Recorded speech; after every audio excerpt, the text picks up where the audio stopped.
Our Father in heaven, hallowed be your name. Your kingdom come, your will be done, on earth as it is in heaven. Give us this day our daily bread, and forgive us our debts, as we also have forgiven our debtors. And lead us not into temptation, but deliver us from evil. I read those words for the first time when I was in my early 30s. I did not read them quietly. I read them out loud, in front of people, with a smirk on my face. I want to stay with that for a second, before I go any further, because what I am about to tell you is not something I have ever fully explained to anyone. Not to my colleagues, not to my students, not even to myself in any way that makes complete sense.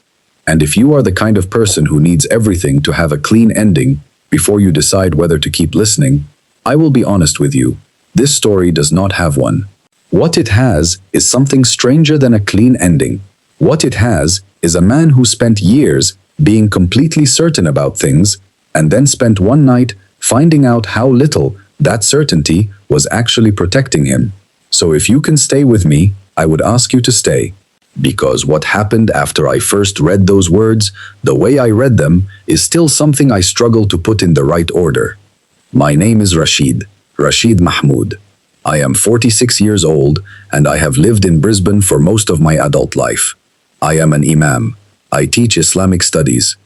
I have been doing both of those things for over 15 years, and before that I spent years studying, reading, arguing, and becoming very good at explaining why I was right.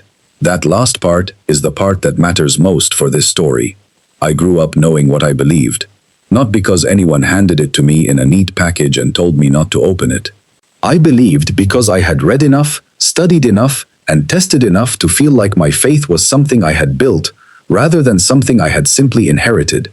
There is a particular kind of confidence that comes from that. From feeling like your beliefs can survive an argument. From feeling like you have already thought of the objections before anyone else raises them. I like that feeling. More than I probably should have. By the time I was in my mid-30s, I was teaching regularly, leading a congregation, and spending a fair amount of my time in interfaith discussions. Some of those discussions were genuine. People sitting across from each other, curious, willing to be uncertain. But some of them were something else, something closer to combat. And I will be straightforward with you. I was good at that version too. Better than I should have been, and more comfortable with it than I ever admitted. I had a particular way of approaching Christian scripture. I had read enough of it to know which passages to use. I knew which verses could be made to look contradictory if you held them at the right angle. I knew which doctrines created confusion if you pressed them hard enough. Did not study the Bible to understand it. I studied it the way you study a building you are planning to argue against. You find the cracks. You point at them. You let the building do the work of embarrassing itself. I was very comfortable with that approach. I thought it was honest. I thought it was rigorous. I thought I was doing exactly what a man in my position was supposed to do.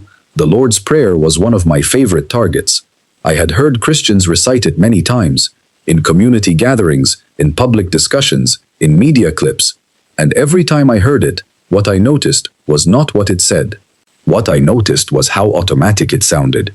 People saying it together in the same flat tone, the same rhythm, the same pauses, as if they had learned a phone number rather than a prayer. I found that interesting, in the way I found most things about Christian practice interesting, which is to say I found it useful. The night I first read it out loud in front of people, I was at a community discussion at a university hall in Brisbane.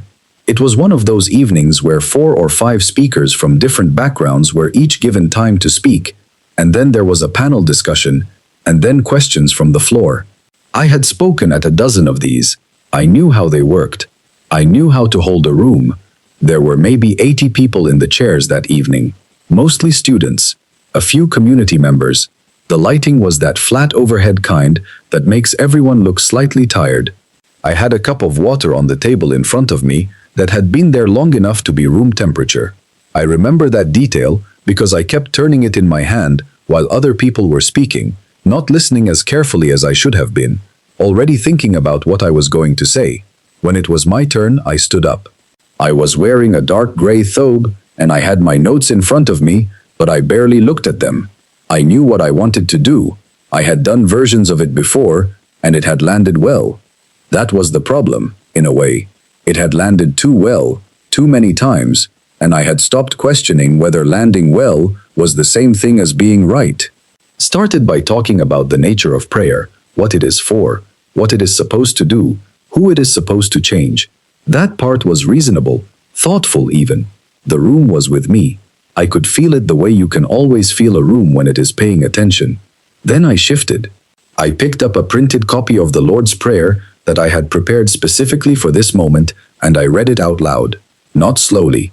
The way you would read something you were taking seriously, quickly, flatly. The way you would read a shopping list to demonstrate that a shopping list is not a poem. I let the words run together a little. I let the rhythm sound mechanical. And then I stopped and looked up. This, I said, is what passes for intimacy with God. A few people in the audience laughed. Some of them were Muslim, some were not. It does not matter, they laughed. And I felt that small, sharp satisfaction that comes when a room validates what you have just said. I kept going.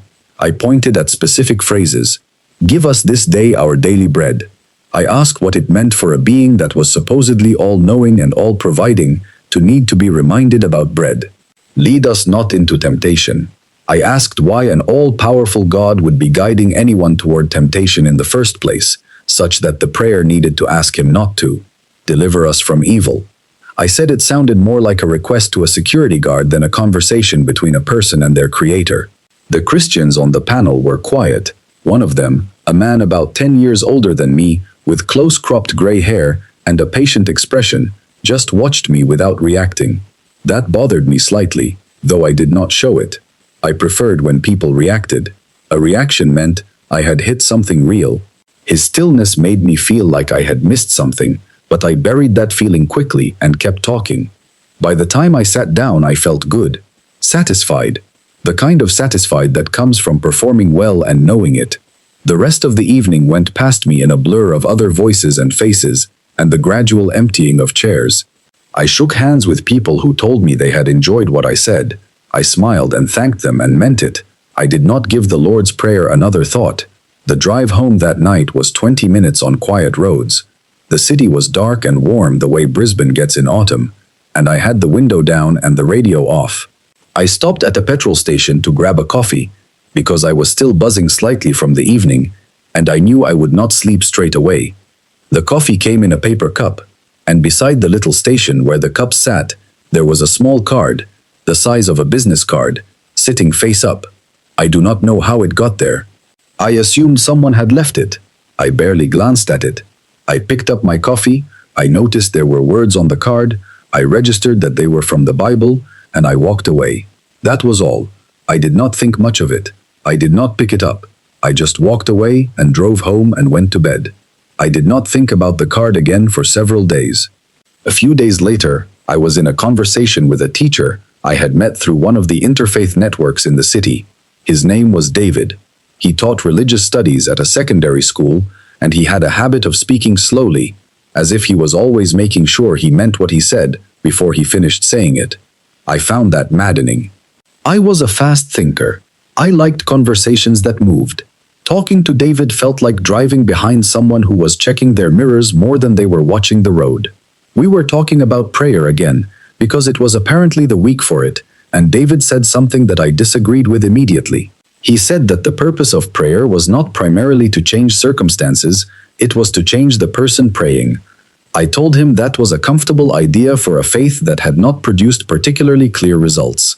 He did not get angry. He just nodded slowly and said he understood why I might see it that way.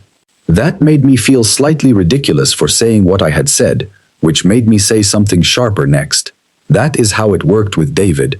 He was calm in a way that brought out an edge in me I did not entirely like, but could not seem to put away. We parted without much warmth. I walked back toward the car park and passed through a corridor with a row of screens on the wall, the kind that cycle through announcements and schedules. As I passed one of the screens, it happened to be displaying a slide. I slowed down just enough to read it. It was a verse.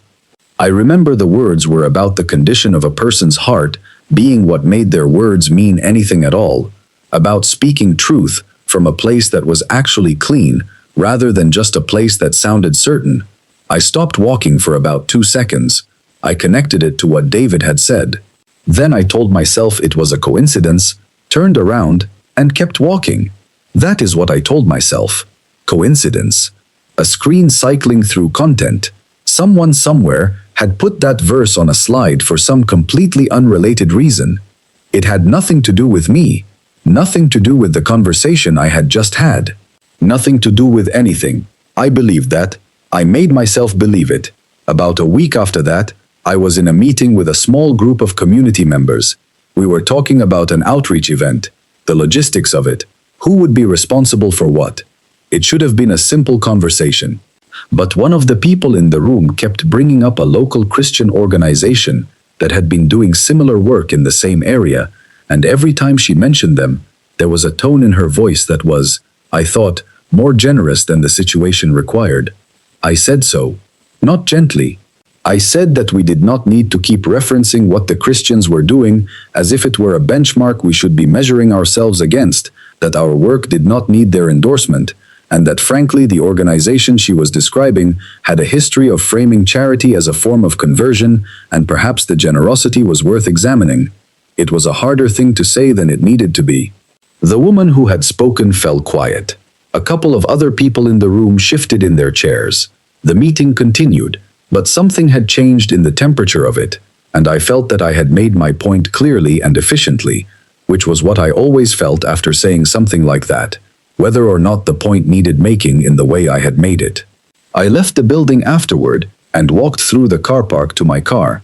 On the ground near the entrance, held down by a small rock so it would not blow away, was a page from something, a printed page. I almost walked past it, but for some reason I stopped. I crouched down and looked at it. It was a Bible page.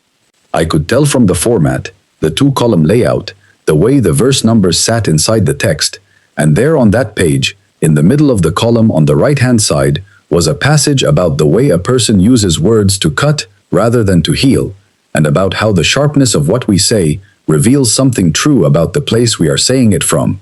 I stood up.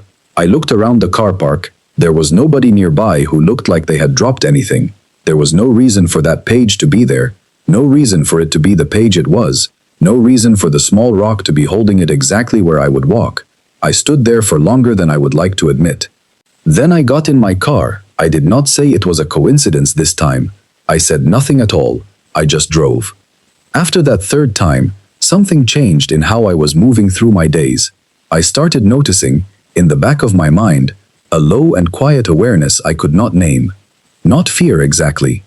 Not confusion exactly. Something more like the feeling you get when you realize, halfway through a story, that it is about you. I went back through the last couple of weeks in my mind, and I laid out the 3 moments one at a time. The card at the petrol station, the screen in the corridor, the page in the car park. I thought about what had preceded each one. The discussion at the university, the argument with David, the meeting, and what I had said in it. And I noticed, for the first time, that each verse had appeared after a specific moment, not randomly. After those moments. After me. I am a careful person. I do not like arriving at conclusions before I have examined the evidence. I know the difference between a pattern and a coincidence. I know that the human brain is very good at finding patterns even where none exist, particularly in things that already have our attention. I know all of that. I told myself all of that. But I still sat down at my desk that evening and wrote out each verse from memory as best I could, and where I had seen it, and what I had been doing or saying immediately before. I framed it to myself as an exercise, something to organize, something to analyze, and then put aside once I had demonstrated to myself that it was nothing. I read through what I had written. I looked at the 3 columns, the moment, the verse, the location. I sat with it for a while. Then I closed the notebook. I told myself I was being thorough. I told myself a careful person would document something before dismissing it. I told myself it meant nothing. I went to bed. I did not sleep well. Over the following days I went back to each verse and read it not as a line pulled out of context, the way I usually handled Bible passages, but in its full chapter. I wanted to see whether the surrounding text made the connection less obvious, whether reading the whole passage would dilute whatever had felt specific about each one. It did not dilute them, it made them worse. Reading each verse in full context revealed something I had trained myself not to notice. That the passages were not primarily about doctrine or theology or the kinds of things I usually argued about. They were about the inner state of the person speaking, about whether the confidence in someone's words was matched by anything honest underneath them. About humility, about humility, about humility, about humility, about what it means to be someone who handles truth as a weapon instead of as a responsibility. Those were exactly the things I had not been examining. Not in the argument with David, not in the meeting, not in the discussion at the university. I had been moving through all of those moments concerned only with whether I had made my points effectively, whether I had been sharp enough, whether I had landed the argument cleanly. And these passages, each one, kept pointing back toward the same interior territory I had been walking past without looking at. That unsettled me in a way that felt physical, not a thought-level unease, something lower down, something in the chest. I told myself I was still being rational. I told myself noticing a thematic pattern in randomly encountered Bible verses was not the same as those verses meaning something. I told myself a lot of things. I kept reading. I kept my notebook open. Then the places stopped making sense. The next verse I found was inside a small spiral notebook I kept in my desk drawer. Not my main journal. A secondary notebook I used for jotting down class preparation notes, dates, phone numbers to follow up. I had not opened it in several weeks. When I did, there was a verse written on a page, in blue ink, in handwriting that was not mine. I sat very still for a long time after I found it. I turned the pages back and forward, looking for any other writing on any other page. There was none. Just that one verse, on that one page, in handwriting I did not recognize. Inside a notebook that had been in a locked drawer. I did not have an explanation for that. I looked for one. I thought about whether I had somehow written it and forgotten. I thought about whether someone else had access to my desk. I turned every normal possibility over in my hand, and none of them held together. The drawer was kept locked. The notebook was unmarked everywhere else. I had not written it. I closed the notebook. I put it back. I sat in my chair for a long time, with my hands flat on the desk. Then there was the page. I keep printed materials organized in folders, lesson plans, research notes, articles I intend to read. One folder I had not opened in months. When I finally pulled it out to look for something else, there was a page inside it that did not belong. A single printed page, not formatted like anything I would have printed, with a verse in the center and nothing else around it. No header, no source, no document title, just the verse. On a page that should not have been there. I read it. It was about truth. About how close we can come to the language of truth while still being standing completely outside of it. About how the sound of certainty and the presence of honesty are two very different things. I put the page down and pressed my hands against my face. I stayed like that for a while. The third impossible thing happened with my phone. I keep my phone in a routine way. I have a few apps, some contacts, a few saved notes. I do not save Bible verses. I do not use Bible apps. I do not have any browser history related to Christian scripture, or if I do, it is from research that predates this whole period by years. That evening I picked up my phone to check a message and noticed that my Notes app had a new entry. I opened it. It was a verse, a short one, about the way a person sees others compared to the way they avoid seeing themselves. I checked the date and time of the entry. It had been created while I was teaching a class. My phone had been in my jacket pocket, zipped shut, inside a bag, in a room I had not re-entered during that session. I sat on the edge of my bed with the phone in my hand and looked at the verse for a long time. I read it more than once. Then I put the phone face down on the mattress and looked at the wall. I was out of normal explanations. I had not run out because I was not looking for them. I had run out because I had genuinely tried every one I could think of, and none of them held. A locked drawer, a sealed folder, a locked phone, 3 separate places, 3 separate verses, all of them pointing in the same direction.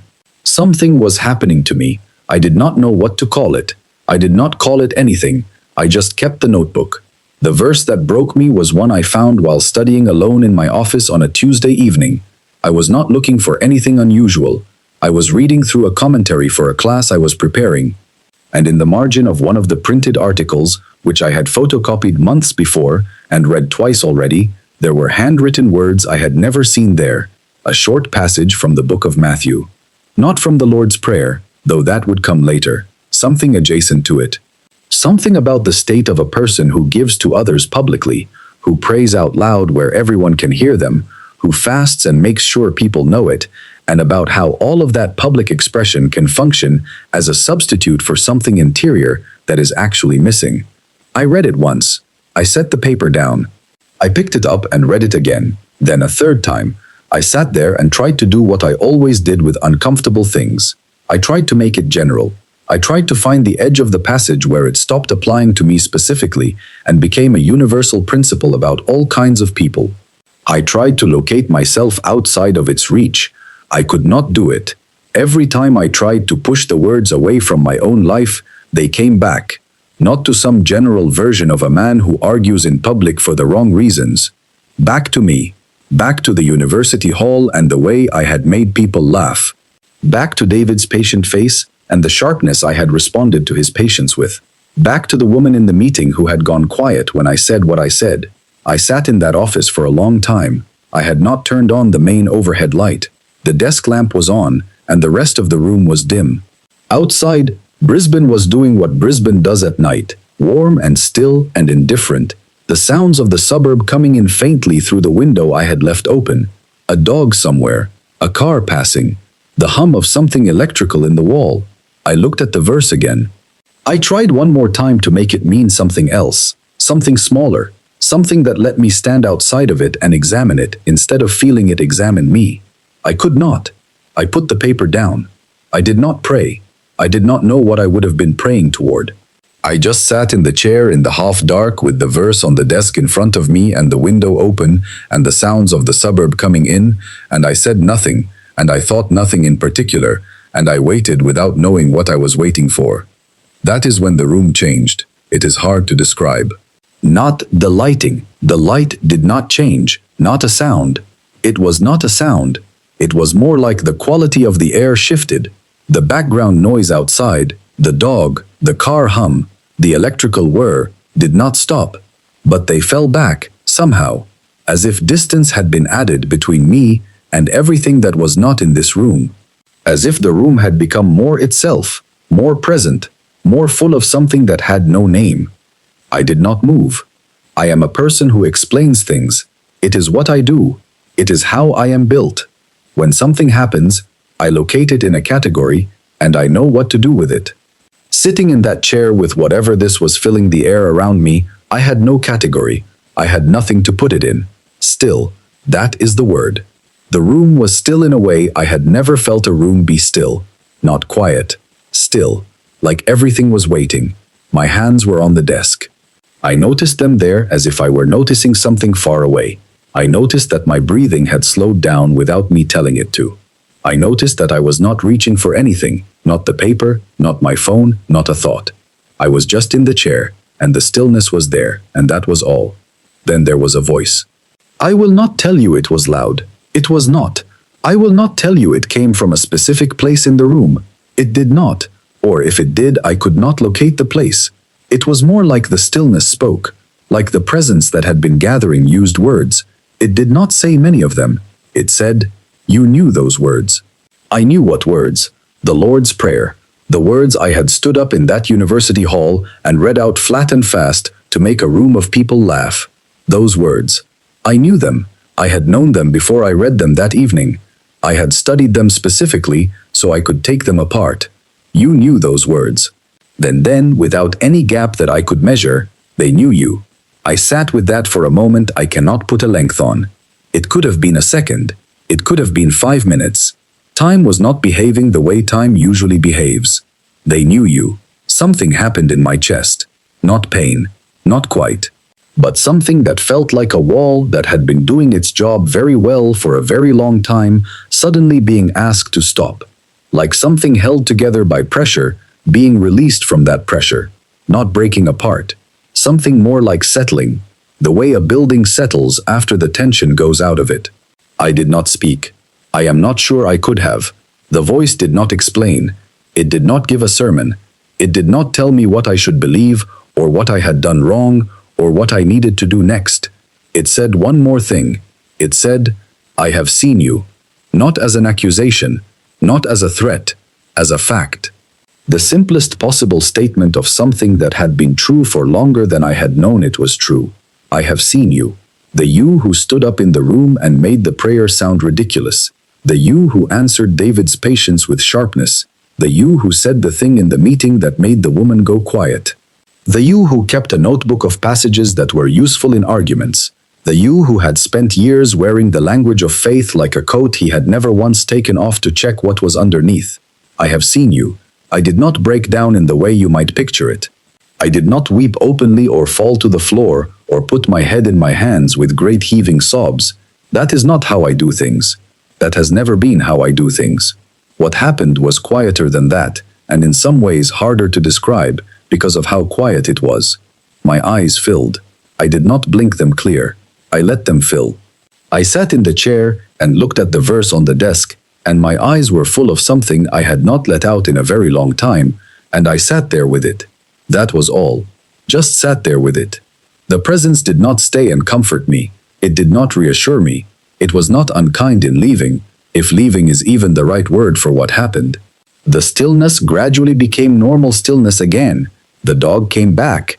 The car hum came back. The suburb came back in through the window. The room became a room again. I was alone with the desk lamp and the verse and the paper and the open window and whatever had just emptied out of me. I sat there for a long time. I did not know what to call what had just happened. I still do not know what to call it. I knew whose voice it had been, not from prior experience, not from anything I had been taught. I just knew, the way you sometimes know something that arrived without coming from anywhere you can point to. The voice had been Jesus, the same person whose prayer I had stood up and mocked in a university hall, the same person whose words I had held at arm's length and read quickly and flatly so the lines could not do anything to me. The words had done something to me anyway. It had just taken longer than I expected. I did not make any declaration that night. I did not announce anything to anyone. I did not know what I would have announced. I sat in the chair until I was ready to stand up. Then I stood up and turned the desk lamp off and walked to the kitchen and drank a glass of water standing at the sink in the dark. I went to bed. I did not sleep for a long time. I lay there with the ceiling above me and the suburb outside, and the question of what I was going to do with what had just happened sitting quietly in the room with me. I had no answer for it. I still do not entirely. But I knew, lying there, that I was not going to be able to go back to pretending I did not know what I knew. The next morning I sat down with the notebook, the one with the list of verses and the moments they had appeared. I went through each one again, but not the way I had gone through them before. I was not looking for patterns this time. I was not trying to solve anything or explain anything or demonstrate that the pattern meant or did not mean something. I was just reading them, letting each one say what it said without racing ahead to what I wanted it to mean. The verse at the petrol station, something about how the words we say reveal what we are actually full of. The verse on the screen after David, about honest prayer being about something more than just the words that come out.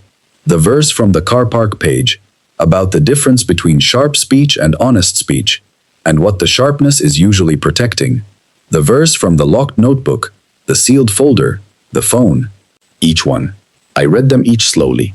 I sat with each one long enough to feel it, and what I felt, reading through all of them in order on that morning, was not what I would have expected to feel. I expected guilt, maybe, or shame, or the particular discomfort of being caught in something. What I felt was more like grief. A quiet, specific grief for the years I had spent being very good at an approach that had very little to do with the things I said I believed. I had talked about God for a long time. I had taught about prayer. I had led people in worship. I had read scripture morning and evening and used it in classes and conversations and discussions. And somehow, in the middle of all of that, I had let the talking about God become a replacement for something much simpler and much more uncomfortable, which was actually standing still long enough to be in the presence of one. I had not done that. I had been too busy being right. I changed after that. Not all at once. Not in ways that were immediately visible to everyone around me, but I changed. The first thing that changed was the public mockery. I stopped, not because someone told me to, not because I had worked out a theological argument for why it was the wrong approach. I stopped because I could not do it anymore without hearing those words underneath it. I have seen you. I could not stand up in front of a room and take the Lord's Prayer apart line by line without knowing that the person who had given me that prayer had already looked at me more carefully than I had looked at anything in my life, and had found me, and had said so. I also became slower. That is the best word I have for it. Slower to speak in conversations that turned into arguments. Slower to prepare my response while someone was still talking. David and I crossed paths about 3 weeks after that night, at another event, and instead of doing what I usually did, which was to listen to him just enough to know what I wanted to push back against, I listened to him all the way to the end of what he was saying.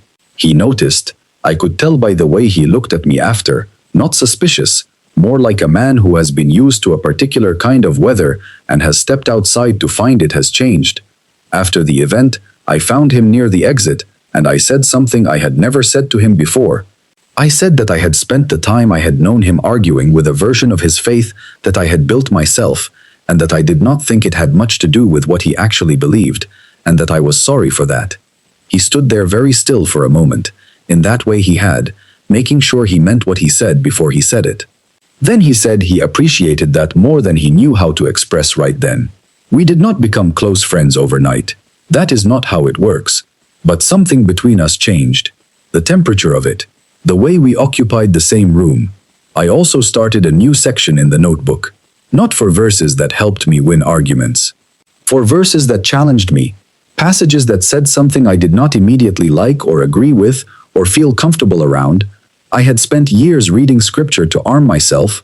I started reading it to ask what it was asking me. That was not comfortable. Some of those passages still are not comfortable. I sit with them anyway. There are things that did not change. I want to be clear about that, because I do not think it is honest to tell this story as if it had a resolution that tied everything up cleanly. I am still Muslim. I did not walk away from my faith, or my community, or my position. I have not converted to anything. I still lead Friday prayers. I still teach Islamic studies on weekday mornings. My beliefs are still my beliefs, shaped by years of reading and study and practice, and I did not discard them the morning after a voice spoke in a quiet room. But I cannot tell you that what happened that night left me where I was before it. I cannot do that. The man who sat down in that chair and the man who stood up from it are not the same man. The difference is interior, mostly invisible from the outside, but it is there, and I feel it every day. I still do not know why the verses appeared where they appeared. I have no explanation for the locked drawer, or the sealed folder, or the phone. I have stopped looking for one. Not because I gave up, but because at some point I realized I was using the search for an explanation as another form of distance. Another way of holding the experience at arm's length so it could not finish what it had started. I have stopped doing that too. I do not know why Jesus spoke to me. I do not know what it means for a man in my position to have heard that voice. I carry that question carefully. I have not forced it into an answer.